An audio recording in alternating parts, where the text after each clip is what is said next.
A lot of our students ask why and how Canadians use though at the end of sentences. Though is used as an adverb at the end of sentences, sort of as an informal synonym for however. So that means that we use though to contrast or contradict information.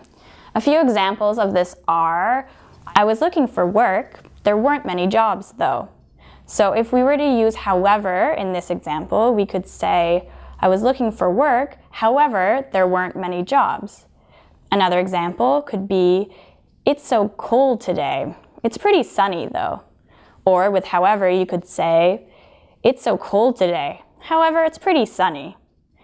Another example could be, I think I can hang out later.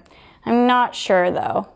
Again, with however, it would be, I think I can hang out later. However, I'm not sure. So you can see how using though is more informal than using however in these situations. So you would probably use it when talking with friends or with family members. I hope you've enjoyed this video, and I hope to see you in Toronto soon.